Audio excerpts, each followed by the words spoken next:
We all, of course, were versed in the code of conduct. Name, rank, serial number, date of birth. That was embedded in my mind as a midshipman at the Naval Academy. And I felt miserable because I had given in. I felt so guilty about that I didn't even want to communicate with any of the other prisoners because I knew that they had been stronger than I was. The first guy I communicated with was Admiral Bob Shoemaker. I said, Shoo, I got a confession to make. He said, what'd you do, Plumber?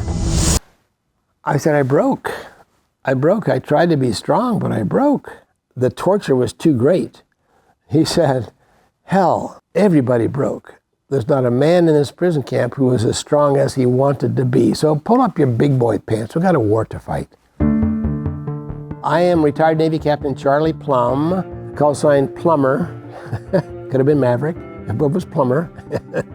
Grew up in Kansas, Naval Academy, flew F-4 Phantoms in Vietnam.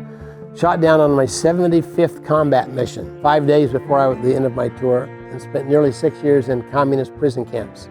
The prison experience was hours, weeks, days, months, years of boredom, punctuated by points of stark terror. The officer cadre in the prison camp was primarily Navy, the best leadership I have ever seen. Jim Stockdale started out with this vision. It was 3 words: return with honor. And he said, here's the deal. Name, rank, serial number, date of birth. You start with that.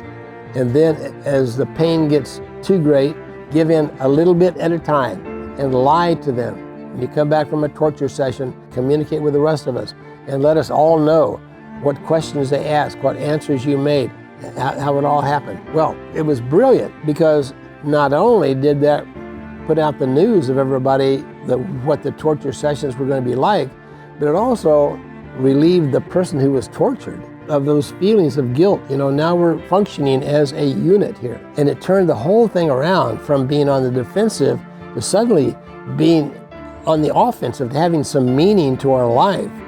Our survival and even thriving through the experience was because of the leadership that we had. The POW experience, I think, shaped a lot of my thinking. And in fact, the nearly 6 years I spent in the prison camp, I think was probably the most valuable years of my life.